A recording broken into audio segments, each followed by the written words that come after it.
لله حمدا كثيرا أولا وآخرا، والصلاة والسلام على حبيبه دائما وسرمدا.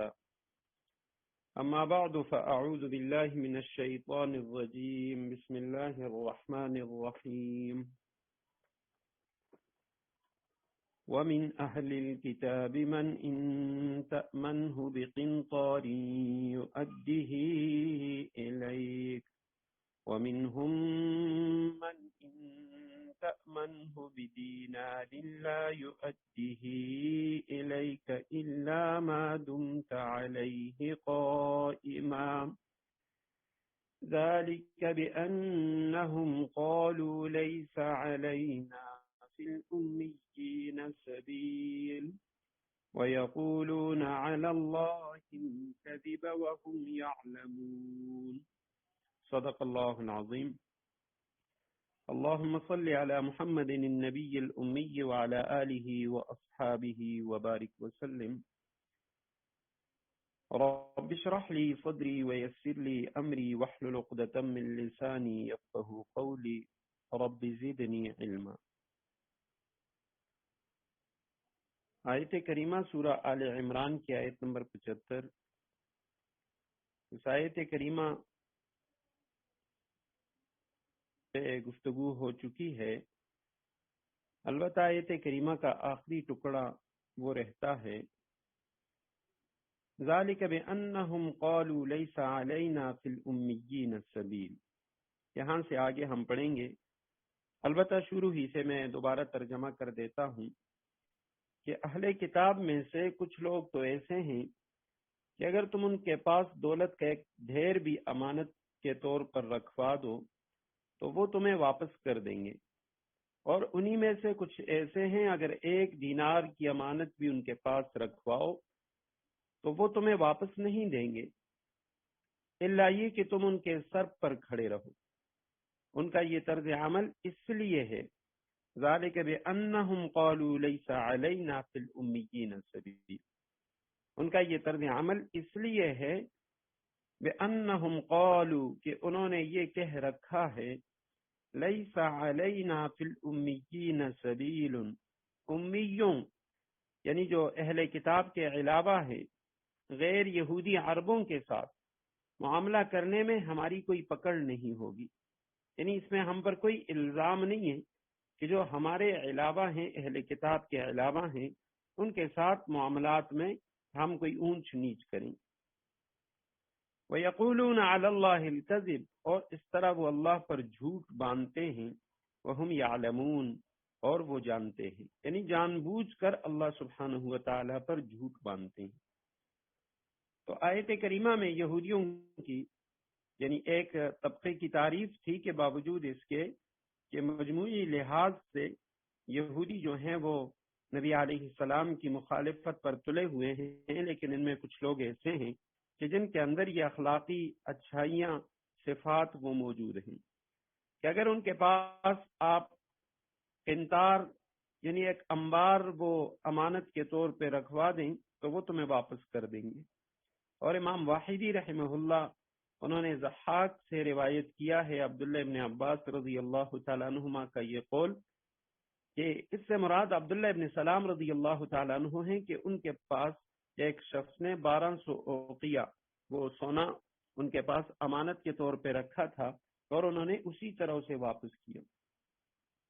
جبکہ آیت کریمہ کے اگلے ٹکڑے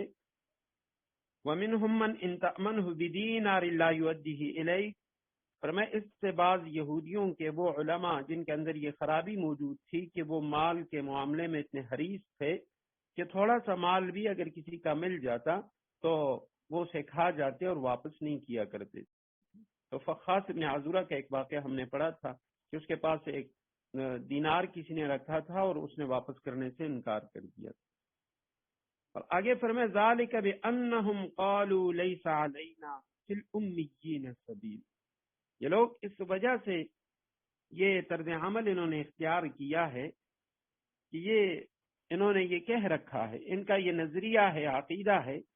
کہ امیوں کے بارے میں یعنی اہل کتاب کے علاوہ جو لوگ ہیں ان کے بارے میں ہمارے ساتھ معاملہ کرنے میں کوئی پکڑ نہیں ہوگی۔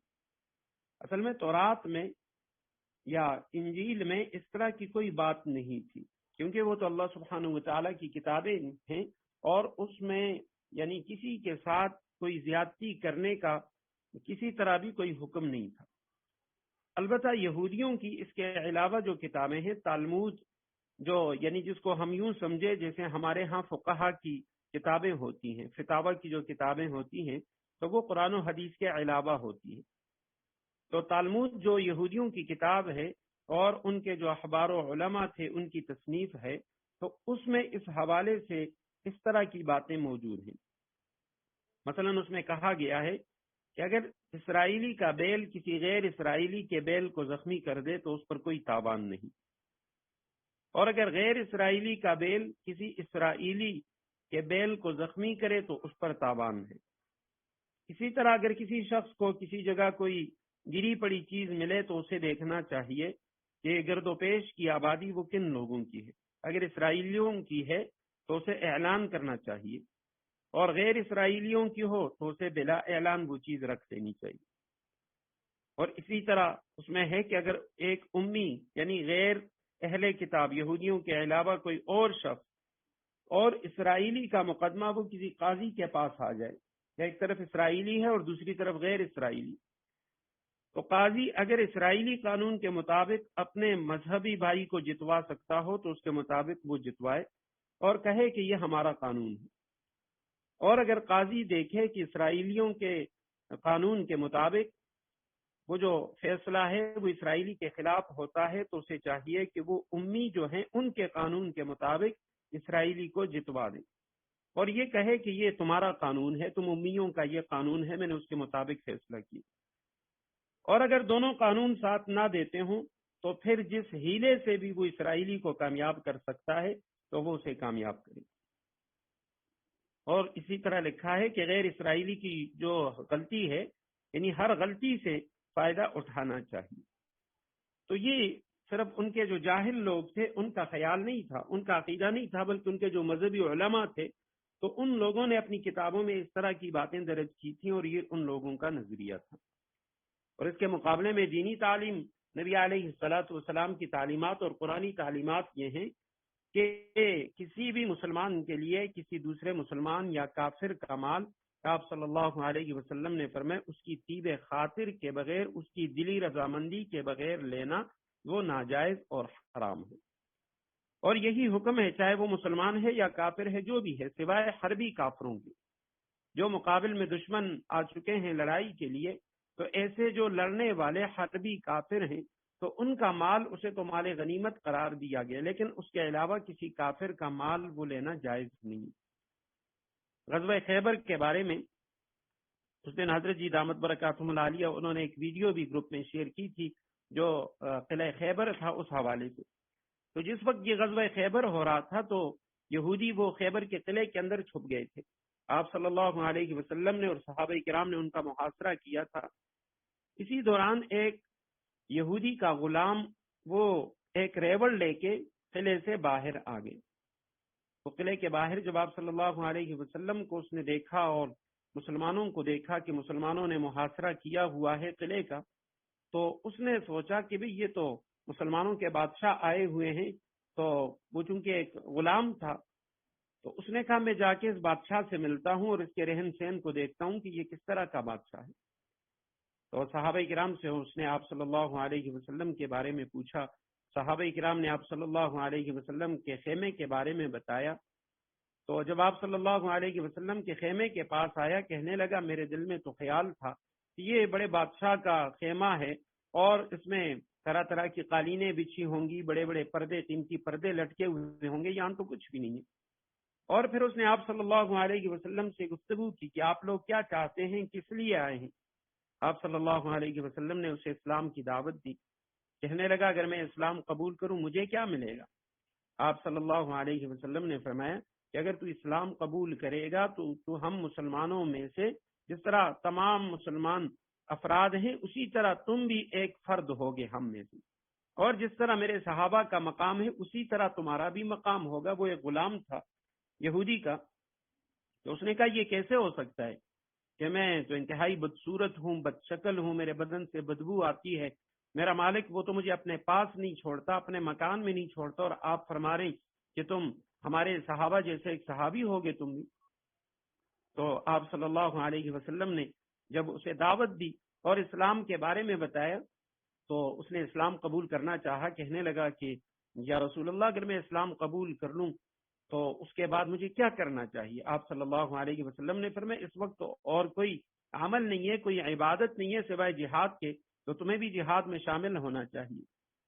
تو کہا یا رسول اللہ مجھے کیا ملے گا اگر میں اللہ کے راستے میں جہاد کروں، شہید ہو جاؤں؟ آپ صلی اللہ علیہ وسلم نے فرمایا اللہ سبحانہ و تعالیٰ تمہاری اس صورت کو، اس شکل کو انتہائی خوبصورت بنا دیں گے اور تمہیں جنت عطا کریں گے۔ تو جب اس نے یہ سنا تو کہتے ہیں اس کے بعد وہ مسلمان ہوا، اب اس کے پاس وہ پورا ریوڑ تھا۔ آپ صلی اللہ علیہ وسلم نے فرمایا ایسا کرو اس ریوڑ کو قلعے کی طرف پھنکا دو تاکہ یہ اندر قلعے میں چلا جائے، کیونکہ یہ تیرے مالک کا مال ہے اور اس کا لینا یہ ہمارے لیے جائز نہیں۔ تو اس جہاد کے موقع پر بھی آپ صلی اللہ علیہ وسلم نے اس غلام جس نے اسلام قبول کیا تو اسے فرمایا پہلے اس ریوڑ کو قلعے کی طرف بگا دو، اس کے بعد آؤ اسلام قبول کرو۔ پھر اس نے اسلام قبول کیا اور اسی غزوے میں وہ شہید ہو گیا۔ تو آپ صلی اللہ علیہ وسلم نے اس کے بعد فرمایا جب صحابہ اسے پہچان نہیں سکتے تھے کہ یہ شہید کون ہے، آپ صلی اللہ علیہ وسلم نے فرمایا یہ تو وہ فلاں غلام ہے اور میں دیکھ رہا ہوں کہ وہ ہنستے مسکراتے جنت میں داخل ہو گئے۔ فرمایا ذالک بانہم قالوا لیس علینا فی الامیین سبیل، یہ لوگ یہ اس طرح کا یہ طرز عمل انہوں نے اس لیے اختیار کیا کہ وہ کہتے ہیں کہ غیر یہودی جو عرب ہیں ان کے ساتھ معاملہ کرنے میں ہماری کوئی پکڑ نہیں ہوگی۔ وَيَقُولُونَ عَلَى اللَّهِ الْكَذِبَ، اور اللہ سبحانہ وتعالی پر جھوٹ باندھتے ہیں، یعنی اس بات کی نسبت اللہ سبحانہ وتعالی کی طرف کرتے ہیں کہ اللہ سبحانہ وتعالی نے ہمیں بڑا مقام دیا ہے اور ہم یہودی اس کے چہیتے ہیں، لہذا ہمیں اس کی اجازت ہے۔ وَهُمْ يَعْلَمُونَ، حالانکہ وہ جانتے ہیں، انہیں پتا ہے کہ بھئی اللہ سبحانہ وتعالی کا قول نہیں ہے، ان کا فرمان نہیں ہے، ہم نے خود اپنی طرف سے گڑا ہوا ہے۔ بلا من اوفا بعہدہ واتقى فإن اللہ یحب المتقین، بلا اس کے معنی ہے جی ہاں، بلا اردو میں بھی ہم استعمال کرتے ہیں، بلا پکڑ کیوں نہیں ہوگی۔ قاعدہ یہ ہے من اوفا بعہدہ، جو اپنے عہد کو پورا کرے گا، واتقى اور گناہ سے بچے گا، تقوی اختیار کرے گا، فإن اللہ یحب المتقین، تو اللہ ایسے پرہیزگاروں سے محبت کرتا ہے۔ بلا اس کو حرف ایجاب کہا جاتا ہے، ہاں اس کے معنی تو جی ہاں کیوں نہیں، یعنی ان کو عذاب، ان کی پکڑ کیوں نہیں ہوگی۔ من اوفا بعہدہ، جو شخص اوفا کے معنی پورا کرنا، جس نے پورا کیا بعہدہ اپنے عہد کو، جو وعدہ اس نے اللہ سبحانہ وتعالی سے کیا ہے اس کو پورا کیا، واتقى اور اس نے تقوی اختیار کی، گناہوں سے بچتا رہا، کیونکہ ایمان کے ساتھ تقوی گناہوں سے بچنا یہ انتہائی لازمی ہے۔ آپ صلی اللہ علیہ وسلم سے حضرت ابو ہریرہ رضی اللہ تعالیٰ عنہ روایت کرتے ہیں کہ ایک موقع پہ آپ صلی اللہ علیہ وسلم نے فرمایا میں 5 نصیحتیں کرتا ہوں، 5 چیزیں ہیں، میں کسی کو تحفہ دینا چاہتا ہوں، کون ہے جو اسے یاد کرے اور اس پر عمل کرے، یا کون ہے جو کسی اور تک اسے پہنچا دے اور وہ اس پر عمل کرے۔ حضرت ابو ہریرہ رضی اللہ تعالیٰ عنہ فرماتے ہیں میں آگے بڑھا اور میں نے کہا یا رسول اللہ میں ہوں۔ تو اس میں آپ صلی اللہ علیہ وسلم نے جو پہلی نصیحت فرمائی تو فرمایا کہ اے ابو ہریرہ اتق المحارم تکن اعبد الناس، اگر تو سب سے بڑا عابد بننا چاہتا ہے، سب سے بڑا زاہد بننا چاہتا ہے تو گناہوں سے اپنے آپ کو بچا لے، کہ گناہوں سے بچنا یہ سب سے بڑا تقویٰ ہے، یہ سب سے بڑی عبادت ہے، اللہ سبحانہ وتعالیٰ کا سب سے زیادہ جو قرب ہے وہ اس سے ملتا ہے۔ حضرت مفتی تقی عثمانی صاحب دامت برکاتہ العالیہ وہ فرماتے ہیں اس کی مثال نیکیوں کے ساتھ، عبادت کے ساتھ گناہ کرنے کی مثال ایسی ہے جیسے کسی گاڑی میں بندہ اے سی چلا دے اور ساتھ اس کے جو شیشے ہیں، کھڑکیاں ہیں، وہ بھی کھلی رکھے، تو اب ایک طرف سے اے سی بھی چل رہا ہے اور دوسری طرف سے جو کھڑکیاں دروازے وہ بھی کھلے ہیں، تو فرمایا وہ گاڑی کبھی ٹھنڈی نہیں ہوگی۔ اسی طرح کسی کمرے کی مثال لے لیجئے تو فرمایا جو شخص نیکیاں بھی کر رہا ہے اور ساتھ ساتھ گناہ بھی کر رہا ہے تو اس نیکیوں کا جو اثر ہے وہ اسے، اس کی جو برکات ہیں وہ اسے نہیں ملتی۔ ان الذین یشترون بعہد اللہ، اس کے مقابلے میں، اس کے برخلاف وہ لوگ، ان الذین یشترون بعہد اللہ، جو لوگ اللہ سے کیے ہوئے عہد کو، وَأَيْمَانِهِمْ، اور اپنی کھائی ہوئی قسموں کو، اس کو بیچ دیتے ہیں، یشترون، اس کا سودا کر دیتے ہیں، ثمنًا قلیلا، تھوڑی سی قیمت کے بدلے میں، تھوڑی سی قیمت لے کر اس کے بدلے میں اللہ سبحانہ وتعالی سے کیے ہوئے عہد کو اور اپنی قسموں کو اس کو بیچ دیتے ہیں،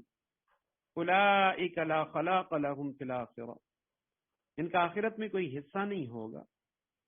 ولا یکلمہم اللہ، اور اللہ سبحانہ وتعالی ان سے بات نہیں کرے گا، ولا ينظر الیہم یوم القیامہ، اور نہ انہیں رعایت کی نظر سے دیکھے گا، ولا یزکیہم، نہ انہیں پاک کرے گا گناہوں سے، ولہم عذاب علیم، اور ان لوگوں کو دردناک عذاب ہوگا، ان کا حصہ تو بس عذاب ہوگا انتہائی دردناک۔ ان الذین یشترون، یشترون کا لفظ پہلے کئی بار ہم پڑھ چکے ہیں کہ یہ مشترک ہے، کبھی بیچنے کے معنی میں آتا ہے، کبھی خریدنے کے معنی میں آتا ہے۔ بعہد اللہ، اللہ کے عہد کو، جنہوں نے اس کے بدلے میں قیمت لے لی، بیچ دیا اس کو، اللہ سے کیے ہوئے عہد کو، وَأَيْمَانِهِمْ، ایمان یمین کی جمع ہے، قسم کو کہا جاتا ہے، ایمان پختہ عہد، اور اسی طرح ایمان یہ یمین کی جمع قسم کے معنی ہے، ثمناً قیمت کو کہا جاتا ہے، قلیلاً تھوڑی سی، اولئک، اس میں اشارہ ہے، یہی لوگ ہیں، لا خلاق لہم، خلاق کے معنی حصہ، لا خلاق نہیں ہے ان کا حصہ، لہم ان لوگوں کے لیے، فی الآخرہ، آخرت میں ان کا کوئی حصہ نہیں، ولا یکلمہم اللہ، لا یکلم مضارع منفی کا صیغہ ہے، بات نہیں کرے گا، کلام نہیں کرے گا، ہم ان سے اللہ، ولا ینظر، اور نہیں دیکھے گا، الیہم ان کی طرف، یوم القیامت، قیامت کے دن، ولا یزکیہم، اور نہ انہیں پاک کرے گا گناہوں سے، اور ان لوگوں کے لیے دردناک عذاب ہے۔ ان الذین یشترون بعہد اللہ، عہد اس قول کو کہتے ہیں، اردو میں عام طور پہ ہم عہد استعمال کرتے ہیں، عربی کا لفظ عہد ہے، تو عہد اس قول کو کہتے ہیں جو فریقین کے درمیان باہمی بات چیت سے طے ہو، جو بھی معاملہ باہمی بات چیت سے طے ہو جاتا ہے اسے عہد کہا جاتا ہے، اور جس پر جانبین کو قائم رہنا وہ ضروری ہوتا ہے۔ اس کے مقابلے میں ایک اور لفظ ہے وعدہ، جو ہم اکثر استعمال کرتے ہیں، تو وعدہ جو ہے وہ جانب واحد سے ہوتا ہے، ایک طرف سے ہوتا ہے، یعنی اس کا مطلب یہ ہے کہ عہد کا لفظ یہ عام ہے دونوں طرف سے، اور وعدہ خاص ہے کوئی ایک شخص دوسرے کے ساتھ وعدہ کرنے سے۔ تو یہاں پہ فرمائے یشترون بعہد اللہ، جنہوں نے اللہ سے کیے ہوئے عہد کو، اب وہ کون سا عہد ہے؟ تو وہ عہد الست، جو اللہ سبحانہ وتعالیٰ نے عالم ارواح میں تمام انسانوں سے لیا تھا، اور سب نے کہا تھا کہ اللہ ہم تیری عبادت کریں گے۔ وَأَيْمَانِهِمْ ثَمَنًا قَلِيلًا، اور اسی طرح اپنی قسموں کو بھی وہ بیچ دیتے ہیں، دنیاوی معاملات میں جھوٹی قسمیں اٹھاتے ہیں، اور بات بات پہ قسم اٹھاتے ہیں، اور اس کے بعد بدلے میں لے لیتے ہیں ثمنًا قلیلاً، تھوڑا سا مال، تھوڑی سی قیمت، اور فرمائے کہ اس کا یہ مطلب نہیں ہے کہ تھوڑی سی قیمت اگر لے تو ناجائز ہے اور زیادہ لے تو جائز ہے، فرمائے دین کے معاملے میں پوری دنیا یہ بھی ثمن قلیل ہے، تھوڑی سی قیمت ہے، تو ایسے لوگوں کے لیے آخرت میں کوئی حصہ نہیں ہے۔ وہی یہودی مراد ہیں کہ جن کی کتاب میں آپ صلی اللہ علیہ وسلم سے متعلق پیشگوئیاں موجود ہیں، اس کے باوجود انہوں نے انکار کیا، اور جب مکہ کے مشرک ان کے پاس آتے تو وہ ان سے پوچھتے نبی علیہ السلام کے بارے میں، تو یہ انہیں کہتے الیاذ باللہ، تم کافروں کا جو دین ہے وہ ان مسلمانوں کے دین سے زیادہ بہتر ہے۔ اولئک لا خلاق لهم فی الآخرہ، ان کے لیے آخرت میں کوئی حصہ نہیں ہے۔ کافر کے لیے چاہے جو بھی ہے دنیا میں وہ بڑا نیک کیوں نہ ہو، اس نے بڑے جو رفائی کام ہیں وہ کیوں نہ کیے ہوں، اچھے سے اچھے کام کیوں نہ کیے ہوں، لیکن اگر وہ بغیر کلمے کے مرتا ہے تو علماء نے لکھا ہے کہ آخرت میں اس کو اس پر کوئی اجر نہیں ملے گا، اس کو کوئی اس کے بدلے میں یعنی جنت یا عذاب میں تخفیف وغیرہ یہ نہیں ہوگی۔ ہاں اللہ سبحانہ وتعالیٰ چونکہ رحیم و کریم ہے، دنیا میں جو کافر نیکیاں کرتے ہیں ان کا بدلہ اللہ سبحانہ وتعالیٰ ان کو دنیا ہی میں دے دیتے ہیں۔ ولا یکلمہم اللہ، اور اللہ سبحانہ وتعالیٰ ان سے بات بھی نہیں کریں گے، قیامت کے دن اللہ سبحانہ وتعالیٰ ان سے بات نہیں کرے گا۔ ولا ینظر الیہم یوم القیامہ، اور نہ انہیں رعایت کی نظر سے دیکھے گا۔ اللہ سبحانہ و تعالیٰ تو دیکھیں گے، عذاب دیں گے، ان سے سوال و جواب ہوگا، لیکن رحمت کی نظر سے، رعایت کی نظر سے اللہ نہیں دیکھے۔ ولا یزکیہم، اور نہ انہیں گناہوں سے پاک کرے گا۔ یہ مومنوں کے لیے ایک تسلی ہے کہ بہت سارے ایسے مسلمان جو کلمے کے ساتھ دنیا سے رخصت ہو گئے، باوجود اس کے وہ گناہگار ہوں گے، لیکن کل قیامت کے دن اللہ سبحانہ و تعالیٰ اپنے فضل سے ان کو گناہوں سے پاک کریں گے۔ اور اس کی احادیث میں بہت ساری قسمیں ہیں۔ کچھ لوگ تو ایسے ہوں گے جو قیامت کے دن میدان محشر میں اللہ سبحانہ و تعالیٰ کے سامنے اسی وقت ان کی پاکی ہوگی۔ صحیح روایات میں آتا ہے کہ کچھ لوگ ایسے ہوں گے کہ جو بڑے گناہگار ہوں گے، اللہ سبحانہ و تعالیٰ ان کی اچھائی کی وجہ سے، نیکی کی وجہ سے ان کو عرش کے سائے میں بلائیں گے اور ان سے پوچھیں گے میرے بندے تو نے یہ فلاں گناہ کیا ہے کہ نہیں؟ تو کہتے ہیں وہ اقرار کرے گا کہ اللہ میں نے یہ گناہ کیا ہے۔ اللہ سبحانہ و تعالیٰ فرمائیں گے کہ میں نے تیرا یہ گناہ معاف کر دیا، تو کہتے ہیں وہ سجدے میں گر جائے گا۔ تو باقی جو دیکھنے والے ہیں وہ لوگ سمجھیں گے کہ یہ کوئی نبی ہے، کوئی بڑے عہدے والا ہے کہ جو اللہ سبحانہ و تعالیٰ کے سامنے عرش کے نیچے سجدے کر رہا ہے۔ فرمایا یہ کوئی نبی نہیں ہوگا، کوئی رسول نہیں ہوگا، یہ عام مسلمان ہوگا، اور اسی طرح اللہ سبحانہ و تعالیٰ ایک ایک کر کے اس کے تمام گناہ معاف فرما دے۔ لیکن کافروں کا معاملہ ولا یزکیہم، انہیں پاک نہیں کیا جائے گا۔ اور بعض حضرات کی پاکی اس طرح ہوگی، نبی علیہ السلام کی شفاعت ہوگی، سفارش ہوگی۔ کچھ لوگوں کی پاکی اس طرح ہوگی، اپنے گناہوں کی پاداش میں وہ جہنم میں چلے جائیں گے، اور کچھ وقت کے لیے ان کو جہنم میں جلایا جائے گا، اس کے بعد وہ واپس جنت میں آ جائیں گے۔ وَلَهُمْ عَذَابٌ عَلِيمٌ، اور ان لوگوں کے لیے دردناک عذاب ہوگا، درد دینے والا، رنج دینے والا عذاب ہوگا۔ وَإِنَّ مِنْهُمْ لَفَرِيقًا يَلْوُونَ أَلْسِنَتَهُمْ بِالْكِتَابِ، اور انہی میں سے ایک گروہ کے لوگ ایسے ہیں جو کتاب یعنی تورات پڑھتے وقت اپنی زبانوں کو مروڑتے ہیں۔ اس لیے لِتَحْسَبُوهُ مِنَ الْكِتَابِ، تاکہ تم ان کی مروڑ کر بنائی ہوئی جو عبارت ہے اس کو کتاب کا حصہ سمجھو، تم یہ سمجھو کہ یہ تورات ہی پڑھ لیں۔ وما هو من الکتاب، حالانکہ وہ کتاب کا حصہ نہیں ہوتی۔ وَيَقُولُونَ هُوَ مِنْ عِنْدِ اللَّهِ، اور وہ کہتے ہیں کہ یہ عبارت اللہ کی طرف سے ہے۔ وما هو من عند اللہ، حالانکہ وہ اللہ کی طرف سے نہیں ہوتی۔ فَيَقُولُونَ عَلَى اللَّهِ الْكَذِبَ وَهُمْ يَعْلَمُونَ، اور اس طرح وہ اللہ پر جانتے بوجھتے جھوٹ باندھتے ہیں۔ وَإِنَّ مِنْهُمْ، اور یقیناً انہی میں سے ایک گروہ، من وہی کہ بعض کا معنی دیتا ہے من تبعیضیہ، بعض لوگ، بعض گروہ ایسے بھی ہیں، لفریقاً، فریق گروہ کو کہا جاتا ہے، ان میں سے ایک گروہ کے لوگ ایسے ہیں، یلوون السنتم، یلوون کا جو لفظ ہے یہ لیون سے ہے، لام یا یہ اس کا مصدر ہے، اور لیون کے معنی ہے گمانا پھرانا، تو یلوون کے معنی وہ گماتے ہیں، پھراتے ہیں اپنی زبانوں کو۔ یلوون السنتہم، السنہ لسان کی جمع، لسان عربی میں زبان کو کہتے ہیں، اپنی زبانوں کو بالکتاب، کتاب کے ساتھ، یعنی کتاب پڑھتے وقت، تورات پڑھتے وقت وہ اپنی زبانوں کو پھیر دیتے ہیں، گماتے ہیں، مروڑتے ہیں۔ کس لیے؟ لتحسبوہ، تاکہ تم گمان کرو، تم خیال کرو، من الکتاب ہو، اس عبارت کو، ان کی پڑھی ہوئی اس عبارت کو تم خیال کرو، من الکتاب، تورات میں سے، کہ یہ تورات ہی پڑھ لے۔ وما هو من الکتاب، حالانکہ وہ کتاب کی عبارت نہیں ہوتی، تورات کی عبارت نہیں ہوتی۔ وَيَقُولُونَ هُوَ مِنْ عِنْدِ اللَّهِ، اور وہ کہتے ہیں یہ اللہ کی طرف سے ہے۔ وما هو، اور نہیں ہے وہ، من عند اللہ، اللہ کی طرف سے۔ وَيَقُولُونَ عَلَى اللَّهِ الْكَذِبَ، اور وہ کہتے ہیں اللہ پر جھوٹ، یعنی اللہ پر جھوٹ باندھتے ہیں۔ وَهُمْ يَعْلَمُونَ، اور وہ جانتے ہیں، جان بوجھ کر وہ اللہ سبحانہ و تعالیٰ کی طرف جھوٹی باتوں کی نسبت کرتے ہیں۔ تو یہ اہل کتاب کے اندر، خصوصاً یہودیوں میں ایک بڑی بیماری تھی کہ وہ کتاب میں طرح طرح کی تحریف کیا کرتے تھے، اور بعض اوقات وہ ایسی باتیں جو تورات کے اندر نہ ہوتی اس کو تورات کی طرف منسوب کر دیتے۔ بہت سارے فیصلوں میں غریبوں کے لیے ایک فیصلہ اور امیروں کے لیے دوسرا فیصلہ۔ نبی علیہ السلام کی مجلس میں جب ایک بنو مخزوم کی فاطمہ نامی عورت پیش کی گئی تو آپ صلی اللہ علیہ وسلم نے جب دیکھا اس نے چوری کی ہوئی تھی اور جرم ثابت ہو گیا، آپ صلی اللہ علیہ وسلم نے اس کے ہاتھ کے کاٹنے کا حکم دیا۔ تو بنو مخزوم جو قریش کا ایک معزز قبیلہ تھا، تو انہوں نے یعنی اپنی اس اہانت کو چھپانے کے لیے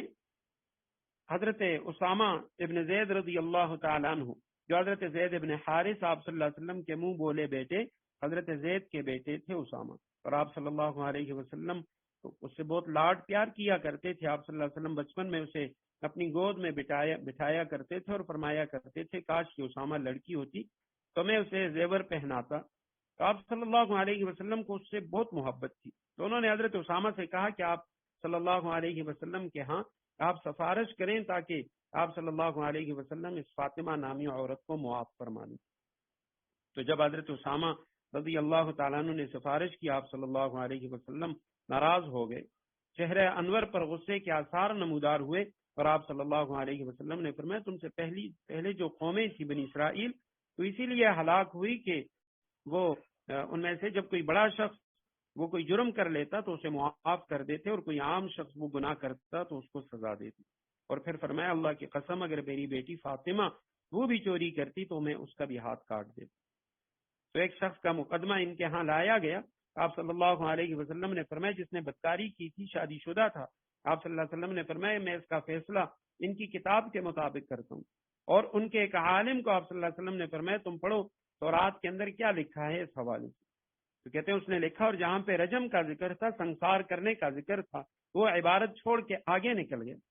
اس پہ اس نے اپنا ہاتھ رکھ دیا، تو آپ صلی اللہ علیہ وسلم نے فرمایا یہ جو تمہارے ہاتھ کے نیچے لکھا ہے اس کو بھی پڑھو۔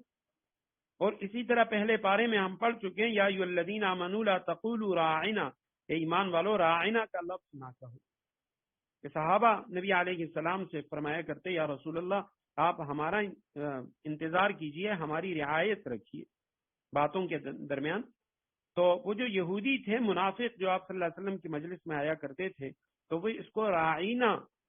اس لفظ کو اس طرح استعمال کیا کرتے تھے اپنی زبانوں کو مروڑ کر، راعینا کی جگہ راعینا، جس کے معنی یعنی یا عبرانی میں گالی کے تھے یا عربی میں راعی کہتے ہیں چرواہے کو، علیاذ باللہ نبی علیہ السلام کے بارے میں کہتے ہیں کہ راعینا ہمارے چرواہے۔ یا اسی طرح جب سلام کرتے تو السلام علیکم کی جگہ السلام علیکم اس طرح کا لفظ کہتے۔ تو ایک موقع پہ حضرت عائشہ رضی اللہ تعالیٰ عنہ نے صراحتاً ان کو بددعائیں دی، تو آپ صلی اللہ علیہ وسلم نے فرمایا عائشہ میں سمجھتا ہوں جو یہ کہتے ہیں میں سمجھتا ہوں اور میں جواب بھی دے دیتا ہوں، میں کہہ دیتا ہوں علیکم کہ اگر انہوں نے سلام کیا ہے تو اس کا جواب یہ ہے کہ تم پر بھی سلامتی ہو، اور اگر انہوں نے السلام علیکم کہا کہ تم پر موت ہو ہلاکت ہو تو میں نے بھی وعلیکم کہہ دیا کہ تم پر وہی ہو جو تم نے مجھے کہا۔ فرمایا یہ ایسے لوگ ہیں جو اپنی زبانوں کو مروڑتے ہیں کتاب کی تلاوت کے دوران تاکہ انہوں نے جو اپنی طرف سے باتیں شامل کی ہیں تم یہ خیال کرو یہ کتاب میں سے، حالانکہ وہ کتاب کی باتیں نہیں ہوتی، اور کہتے ہیں کہ یہ اللہ سبحانہ و تعالیٰ کی طرف سے، وہ اللہ سبحانہ و تعالیٰ کی طرف سے نہیں ہے، اور اللہ سبحانہ و تعالیٰ پر جان بوجھ کر یہ جھوٹ باندھتے ہیں۔ ما کان لبشر ان یؤتیہ اللہ الکتاب والحکم، یہ کسی بشر کا کام نہیں ہے، ان یؤتیہ اللہ الکتاب والحکمہ کہ اللہ تو اسے کتاب اور حکمت والنبوت والحکم والنبوت اللہ سبحانہ و تعالیٰ اسے کتاب حکمت اور نبوت عطا کرے، ثم یقول للناس اور وہ اس کے باوجود لوگوں سے کہے کونوا عبادا لی من دون اللہ کہ اللہ کو چھوڑ کر میرے بندے بن جاؤ، ولکن کونوا ربانیین اس کے بجائے وہ تو یہی کہے گا کہ اللہ والے بن جاؤ، بما کنتم تعلمون الکتاب کیونکہ تم جو کتاب پڑھاتے ہو، وبما کنتم تدرسون اور جو کچھ پڑھتے ہو اس کا یہی نتیجہ ہونا چاہیے، تمہاری جو کتاب ہے جس کو تم پڑھتے پڑھاتے ہو وہ کتاب تمہیں یہی بتا رہی ہے۔ تو یہ عیسائیوں کا جو وقت آیا تھا خصوصاً اسی کی طرف دوبارہ خطاب ہے کہ جب آپ صلی اللہ علیہ وسلم نے ان سے مناظرہ کیا، مباہلہ کیا اور انہیں دعوت دی، تو اس وقت وہ لوگ کہنے لگے کہ کیا آپ یہ چاہتے ہیں کہ ہم حضرت عیسیٰ علیہ السلام کی عبادت چھوڑ کے آپ صلی اللہ علیہ وسلم کی عبادت شروع کر دیں؟ انہوں نے یہ اعتراض کیا، تو اس کے جواب میں اللہ سبحانہ و تعالیٰ نے فرمایا ما کان لبشر، نہ عیسیٰ علیہ السلام نے یہ بات کی جو اللہ کے نبی تھے جس کو اللہ نے کتاب دی تھی کہ اس نے کہا ہو کہ اللہ کو چھوڑ کر میری عبادت کرو، اور نہ ہی جناب محمد رسول اللہ صلی اللہ علیہ وسلم نے یہ بات کہی ہے کہ آپ حضرت عیسیٰ علیہ السلام کو یا اللہ کو چھوڑ کے میری عبادت کرو، کوئی بھی نبی ایسی بات کر ہی نہیں سکتا۔ انبیاء کرام کی عصمت کی دلیل ہے آیت کریمہ میں کہ جس شخص کی طرف اللہ سبحانہ و تعالیٰ نے وحی بھیجی وہ کبھی بھی اللہ سبحانہ و تعالیٰ کی مرضی کے خلاف کوئی ایسی بات نہیں کر سکتا۔ اور حضرت عیسیٰ علیہ السلام کے بارے میں تو آگے وضاحت کے ساتھ آئے گا کہ کل قیامت کے دن جب اللہ سبحانہ و تعالیٰ حضرت عیسیٰ علیہ السلام سے پوچھیں گے، اے عیسیٰ انت قلت للناس اتخذونی و امی الہین من دون اللہ، اے عیسیٰ کیا تو نے کہا تھا کہ اللہ سبحانہ و تعالیٰ کو چھوڑ کر مجھے اور میری ماں کی عبادت کرو؟ تو حضرت عیسیٰ علیہ السلام اس کے جواب میں فرمائیں گے، اے اللہ تو پاک ہے اور تجھے علم ہے کہ میں نے ایسی کوئی بات نہیں کی جب تک میں زندہ تھا، میں تو انہیں یہی کہہ رہا تھا کہ اللہ سبحانہ و تعالیٰ کی عبادت کرو۔ تو ما کانا لبشر، ما نفی کا ہے، ما کانا جائز نہیں ہے، مناسب نہیں ہے، یہ کام نہیں ہے، لبشر کسی بھی بشر کا، کسی انسان کا،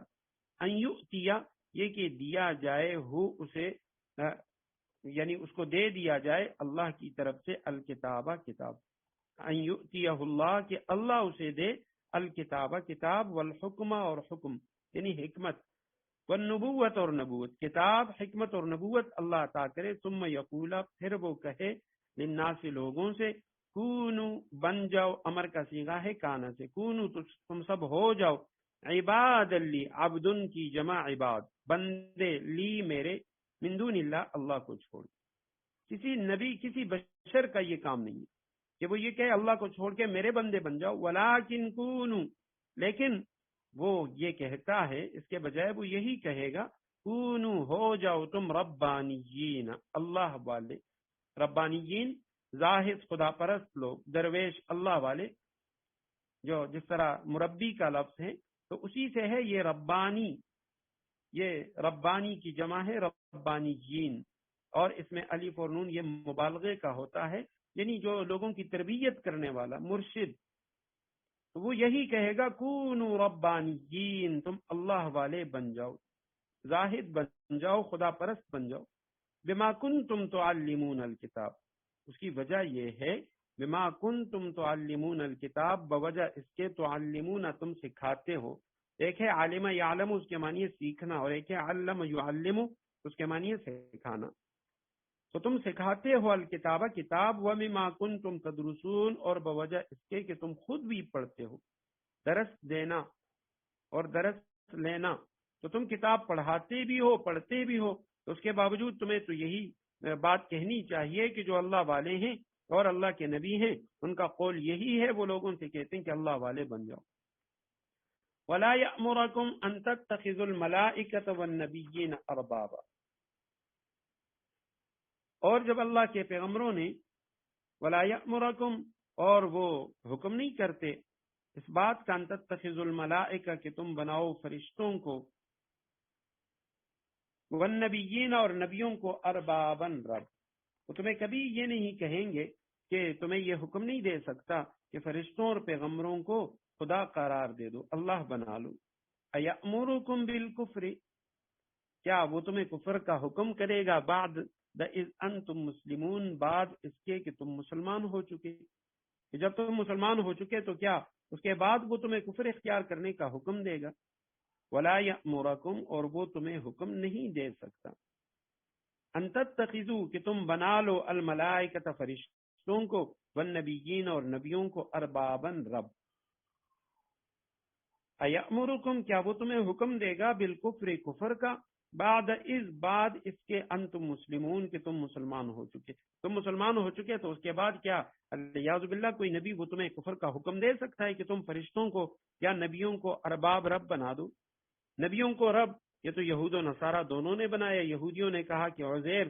الیاذ باللہ وہ اللہ کا بیٹا ہے، اور عیسائیوں نے کہا کہ حضرت عیسیٰ علیہ السلام اللہ کے بیٹے ہیں، اور اسی طرح بعد نے کہا وہ تین خداؤں میں سے خدا ہے، اور الملائکہ فرشتوں کو جو رب بنایا ہے تو وہ مشرکین مکہ نے، اور وہ الیاذ باللہ کہا کرتے تھے فرشتے یہ اللہ کی بیٹیاں ہیں، اور اسی وجہ سے مشرکین مکہ کے جتنے بت ہیں لات منات وغیرہ وغیرہ، تو ان میں سے اکثر کے جو نام ہے یہ مؤنث عورتوں کے نام پر ہیں، کیونکہ وہ ان کے مؤنث نام اسی لیے رکھے کہ وہ ان بتوں کو یعنی فرشتوں کہ اس میں سمجھ کے وہ اللہ سبحانہ و تعالیٰ کی بیٹیاں انہوں نے قرار دی اور انہی کی مورتیاں بنا کے اس کی عبادت میں لگ گئی۔ وَإِذْ أَخَذَ اللَّهُ مِيثَاقَ النَّبِيِّينَ لما آتيتكم من كتاب وحكمة ثم جاءكم رسول مصدق لما معكم، اور ان کو وہ وقت یاد دلا دو، وَإِذْ یعنی اس وقت کو بھی یاد کرو، وہ وقت ان لوگوں کو یاد دلاؤ، اخذ اللہ میثاق النبیین، جب اللہ نے پیغمبروں سے عہد لیا تھا، اور وہ عہد کیا تھا، لما آتیتکم من کتاب و حکمت، کہ اگر میں تم کو کتاب و حکمت عطا کروں، ثم جاءکم رسول، پھر تمہارے پاس کوئی رسول آئے، مصدق لما معکم، جو اس کتاب کی تصدیق کرے جو تمہارے پاس ہے، لتؤمنن به ولتنصرنہ، تو تم اس پر ضرور ایمان لاؤ گے اور ضرور اس کی مدد کرو گے۔ قال، تو اس کے بعد اللہ سبحانہ و تعالیٰ نے ان پیغمبروں سے کہا تھا، اَأَقْرَرْتُمْ، کیا تم اس بات کا اقرار کرتے ہو، وَأَخَذْتُمْ عَلَى ذَلِكُمْ إِسْرِي، اور میری طرف سے دی ہوئی یہ ذمہ داری اٹھاتے ہو۔ قالوا، ان انبیاء نے کہا، اقررنا، ہم اقرار کرتے ہیں۔ قال، اللہ سبحانہ و تعالیٰ نے فرمایا، فاشهدوا، تو ایک دوسرے کے اقرار کے گواہ بن جاؤ، وَأَنَا مَعَكُمْ مِنَ الشَّاهِدِينَ، اور میں بھی تمہارے ساتھ گواہی میں شامل ہوں۔ وَإِذْ أَخَذَ اللَّهُ، اور جب اللہ سبحانہ و تعالیٰ نے لیا، اوپر بھی ان تتخذوا، اتخاذ کے اکثر معنی ہوتے ہیں لینا، پکڑنا، تو جب اللہ سبحانہ و تعالیٰ نے لیا میثاق النبیین، میثاق کے معنی پختہ عہد، النبیین نبی کی جمع، اللہ سبحانہ و تعالیٰ نے پیغمبروں سے، نبیوں سے عہد لیا، اور وہ کیا تھا، لما آتیتکم، جب میں دے دوں تم لوگوں کو، جب میں عطا کروں تم لوگوں کو، من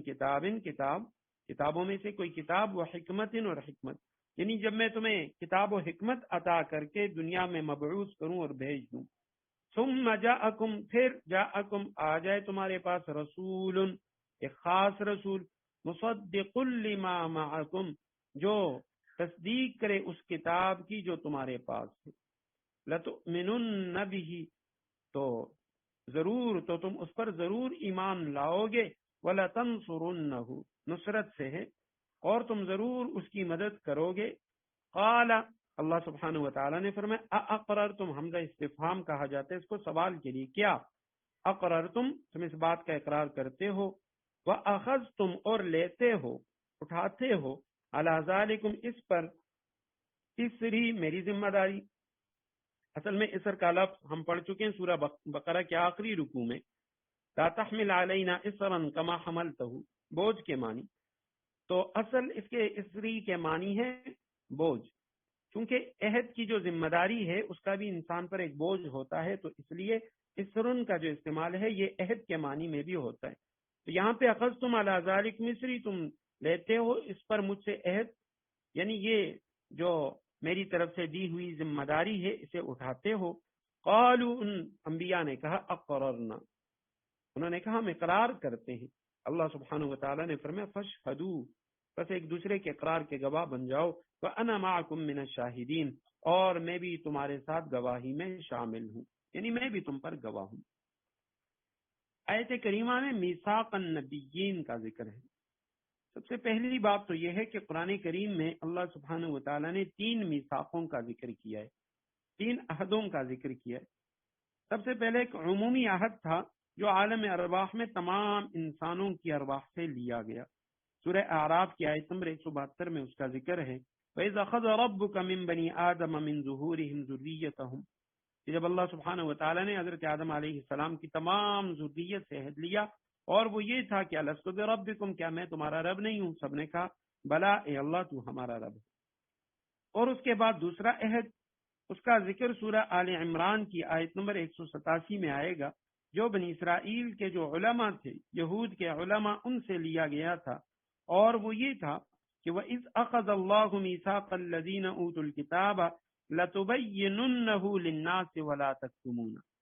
کہ بنی اسرائیل کے انبیاء سے بھی ایک عہد لیا گیا تھا، اور وہ بنی اسرائیل کے جو انبیاء تھے ان کے ذریعے یہودیوں کے جو علماء تھے ان سے یہ عہد لیا گیا تھا،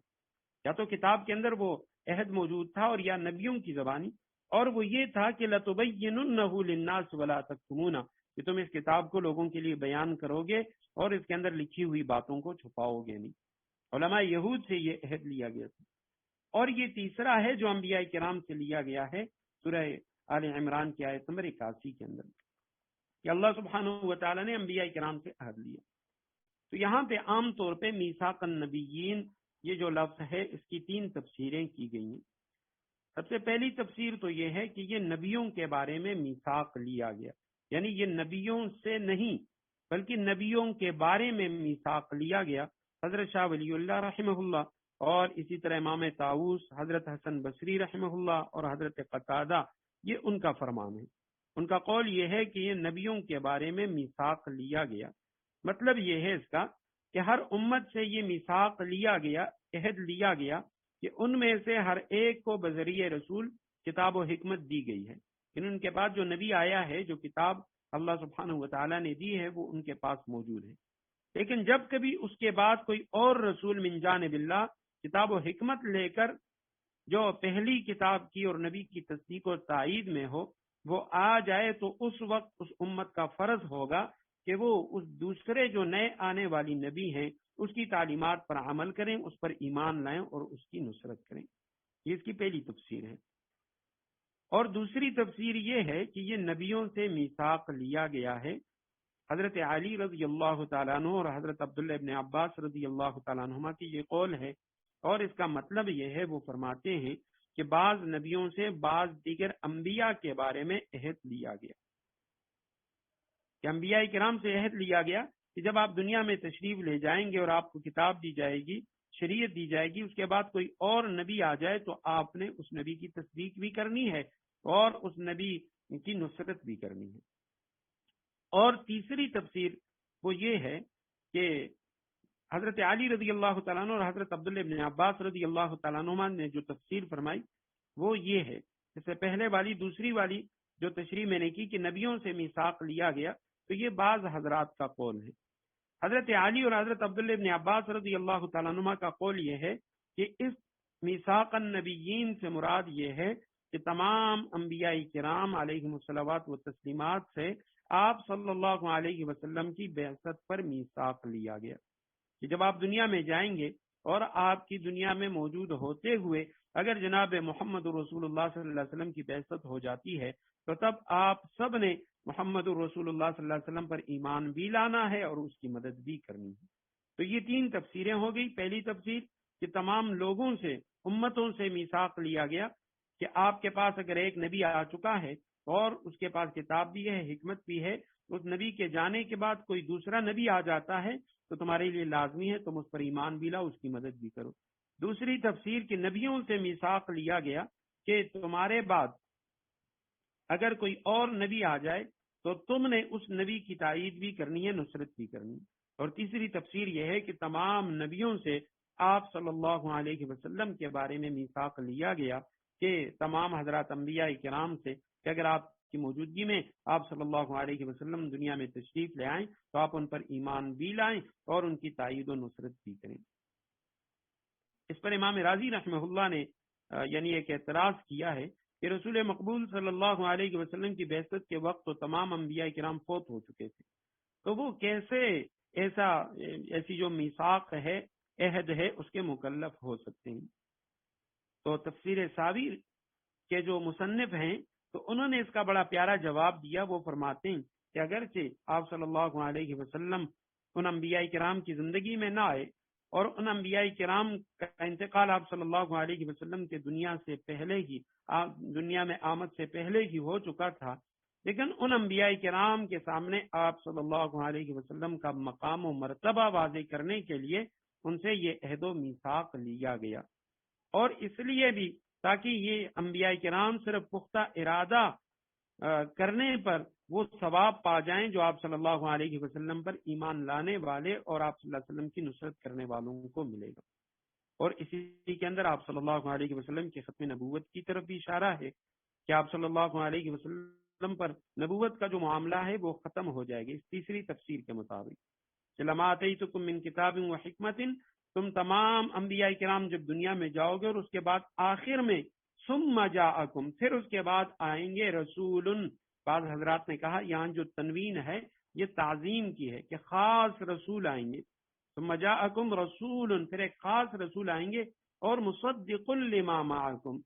دو ترجمے ہیں اس کے، پہلے بھی میں کر چکا ہوں. ایک ترجمہ تو یہی ہے کہ جو تمہارے پاس جو وحی ہے، جو کتاب ہے، اس کی تصدیق کرنے والے ہوں گے. اور دوسرا ترجمہ یہ ہے مصدق لما معکم، تمہارے پاس جو کتاب ہے اس کے اندر جو پیشگوئیاں ہیں وہ اس کا مصداق بن کر آئے گا،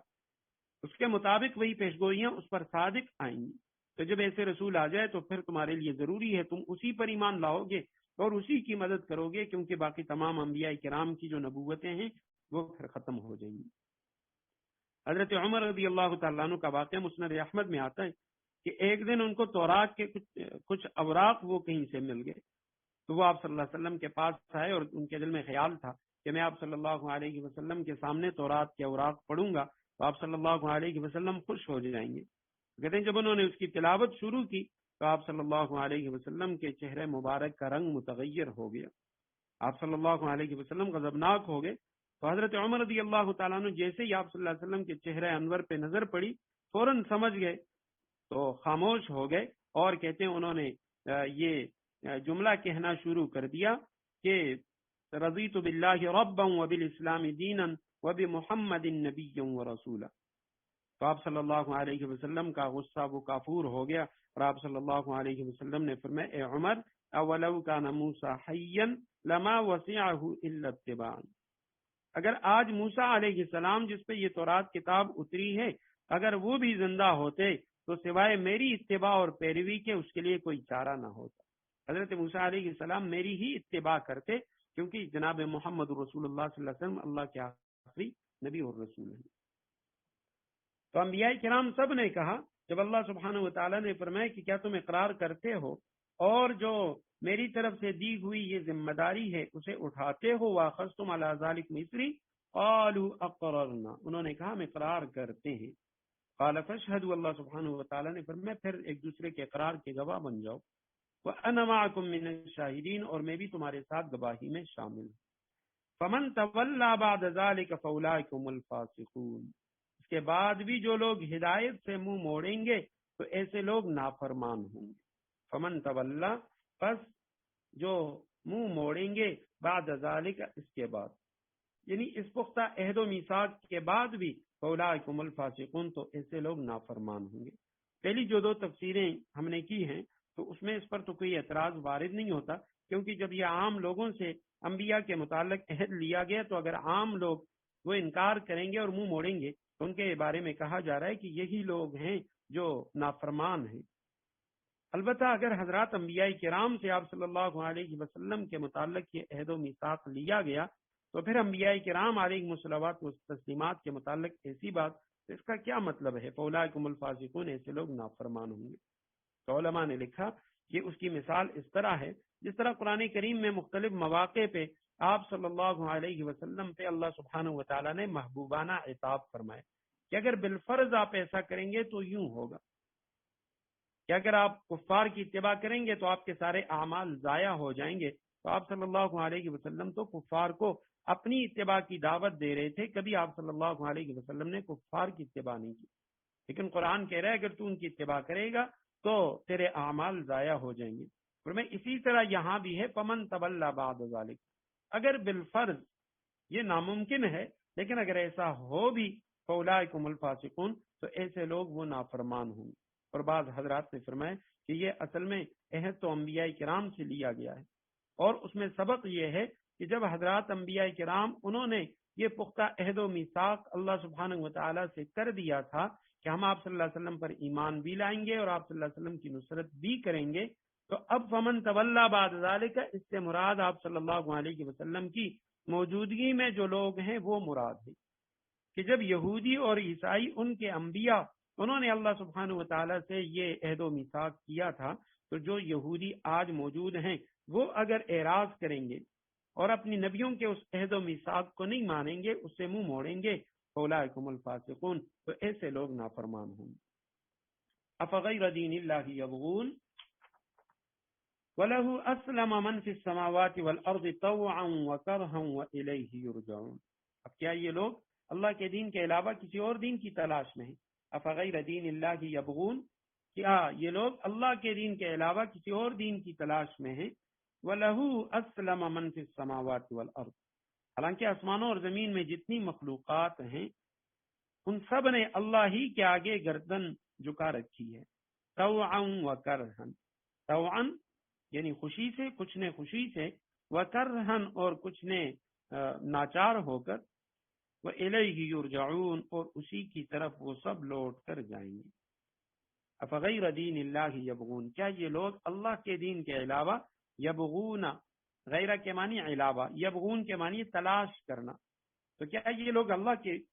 دین کے علاوہ کسی اور دین کی تلاش میں ہیں؟ وَلَهُ أَسْلَمَ، حالانکہ اسی کے آگے گردن جھکا رکھی ہے، اسی کی اتباع پیروی میں ہے، من فی السماوات جو کچھ آسمانوں میں ہے، جتنی مخلوقات آسمانوں میں ہیں،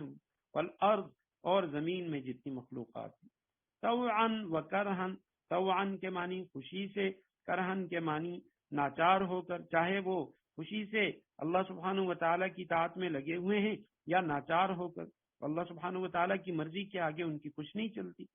وَإِلَيْهِ يُرْجَعُونَ اور اسی کی طرف وہ سب لوٹ کر جائیں گے۔ تو تمام مخلوقات کو اللہ سبحانہ و تعالیٰ نے اپنے اپنے جو کام ان کو دیے ہوئے ہیں ان کے اندر وہ لگے ہوئے ہیں۔ البتہ انسان اور جنات ان کو اللہ سبحانہ و تعالیٰ نے کچھ قدر اختیار دیا ہے، اور وہ ہے ایمان کے متعلق، ایمان اور کفر کے بارے میں ان کو اختیار ہے۔ باقی اور بہت ساری چیزیں ہیں ان میں بھی ان کا کوئی اختیار نہیں، بیماری ہے، صحت ہے، موت ہے، زندگی وغیرہ، ان میں اس کا کوئی اختیار نہیں ہے، وہ نہیں چاہتا وہ بیمار ہو جائے لیکن ہو جاتا ہے، تو یہ اللہ سبحانہ و تعالیٰ کی قدرت ہے۔ اور اسی طرح موت وغیرہ یہ چیزیں اس پہ آتی ہیں۔ تو فرمائے تمام آسمان و زمین میں جتنی مخلوقات ہیں سب نے اللہ ہی کے آگے گردن جھکا رکھی ہے، تو کچھ نے خوشی سے اور کچھ نے ناچار ہو کر، اور اسی کی طرف یہ سب لوٹیں گے۔ قل آمنا، کہہ دو ہم ایمان لائے اللہ پر، وما انزل علینا اور جو کتاب ہم پر اتاری گئی، وما انزل علی ابراہیم اور اس کتاب پر، اس ہدایت پر جو ابراہیم علیہ السلام پر نازل کی گئی، اسماعیل، اسحاق، یعقوب علیہ الصلوات، والاسباط اور ان کی اولاد پر، وما اوتی موسیٰ اور جو دی گئی موسیٰ علیہ السلام کو، عیسیٰ علیہ السلام کو، والنبیون من ربہم اور دوسرے پیغمبروں کو ان کے رب کی طرف سے، لا نفرق بین احد منہم اور ہم ان پیغمبروں میں کسی کے درمیان کوئی فرق نہیں کرتے، کوئی تفریق نہیں کرتے، وَنَحْنُ لَهُ مُسْلِمُونَ ہم اسی ایک اللہ کے آگے سر جھکائے ہوئے ہیں۔ آپ کہہ دیجئے ہم ایمان لائے، آمن تو آمنا، آمن تو واحد متکلم کا صیغہ ہے، میں ایمان لایا، آمنا جمع متکلم کا ماضی کا، ہم سب ایمان لائے اللہ پر۔ وما انزل، انزل مجہول کا صیغہ، انزلہ سے، انزلہ اس نے اتارا، اس نے نازل کیا، اور انزلہ اتاری گئی، نازل کی گئی۔ وما انزل علینا اور جو اتاری گئی ہم پر، یعنی جو کتاب ہم پر نازل کی گئی، علینا۔ وما انزل علی ابراہیم، علینا کے معنی یعنی ہم پر، اس امت پر، اس امت کے جو نبی ہیں ان پر جو کتاب نازل کی گئی۔ وما انزل اور جو نازل کی گئی ابراہیم علیہ السلام، اسماعیل علیہ السلام، اسحاق، یعقوب، والاسباط ابراہیم، اسماعیل، اسحاق، یعقوب علیہ الصلوات و تسلیمات، ان حضرات انبیاء کرام کے متعلق ہم پڑھ چکے ہیں، اور ان کا تذکرہ، ان کا زمانہ، اس کے بارے میں بھی ہم پڑھ چکے ہیں۔ اسماعیل اور اسحاق دونوں حضرت ابراہیم علیہ السلام کے بیٹے، حضرت ابراہیم علیہ السلام کی زوجہ حضرت ہاجرہ، اس کے بطن سے حضرت اسماعیل علیہ السلام پیدا ہوئے جو پہلے بیٹے ہیں، اور اس کے بعد ان کی جو پہلی بیوی تھی حضرت سارہ جو ان کی یعنی کزن بھی تھی، تو اس کے بطن سے اللہ سبحانہ و تعالیٰ نے حضرت اسحاق عطا کیے۔ اور یعقوب یہ حضرت اسحاق علیہ السلام کے بیٹے ہیں جو یہود کے یعنی دادا ہیں، اور انہی سے آگے پھر حضرت یعقوب علیہ السلام کے جو 12 بیٹے تھے انہی سے یہود کے 12 قبیلے بنے۔ والاسباط، اسباط کے معنی قبیلے، یعنی ایک دادا کی اولاد، یہ سب تن کی جمع ہے جس کے معنی ہے پوتا اور نواسا، دونوں کے لیے یہ لفظ استعمال ہوتا ہے، سب پوتے کو بھی کہتے ہیں، نواسے کو بھی۔ البتہ نواسے کے معنی میں اس کا استعمال زیادہ ہوتا ہے، اور یہاں اس سے مراد والاسباط سے یعقوب علیہ السلام کی اولاد مراد ہے، یعقوب، یعقوب علیہ السلام، والاسباط اور یعقوب علیہ السلام کی اولاد، کیونکہ ان میں بہت سارے نبی آئے۔ حضرت یعقوب علیہ السلام کی اولاد میں یہودیوں میں تقریباً 2000 سال کا جو عرصہ ہے یہ یہود کہ جو انبیاء کرام تھے بنی اسرائیل کے انبیاء کرام ان کا زمانہ ہے. تو اس میں بہت سارے نبی آئے. وما اوتی، اور جو دی گئی کتاب موسیٰ علیہ السلام کو اور عیسیٰ علیہ السلام کو، والنبیون من ربهم، حضرت ابراہیم علیہ السلام اور حضرت موسیٰ اور عیسیٰ، حضرت عیسیٰ علیہ السلام اور ابراہیم علیہ السلام کے درمیان تقریباً 2000 سال کا فاصلہ، اور حضرت موسیٰ علیہ السلام اور عیسیٰ علیہ السلام کے درمیان تقریباً 1500 سال کا فاصلہ. والنبیون من ربهم، اور دوسرے پیغمبروں کو جو عطا کی گئی ان کے رب کی طرف سے، ان پر بھی ہم ایمان لائے. لا نفرق بین احد منہم، ہم تفریق نہیں کرتے ان پیغمبروں میں سے کسی کے درمیان کوئی فرق نہیں کرتے. اب فرق کا مطلب کیا ہے؟ فرق کا مطلب یہ ہے کہ ہم بعض پر ایمان لائیں اور بعض پر ایمان نہ لائیں، بعض کو اللہ کے نبی تسلیم کریں اور بعض کو اللہ کے نبی تسلیم نہ کریں. اس میں ہم کوئی فرق نہیں کرتے، بلکہ ہم تمام نبیوں پہ جملہ جتنے بھی انبیاء ہیں اللہ سبحانہ و تعالیٰ کی طرف سے بھیجے ہوئے، ہم سب پر ایمان لاتے ہیں، جو بھی ہیں وہ، تو ان سب پر ہمارا ایمان ہے. البتہ ایک اور چیز، تلک الرسل فضلنا بعضهم علی بعض، سورہ بقرہ میں تیسرے پارے کے آغاز میں ہم پڑھ چکے ہیں کہ بعض حضرات انبیاء کا درجہ بعض انبیاء کے اوپر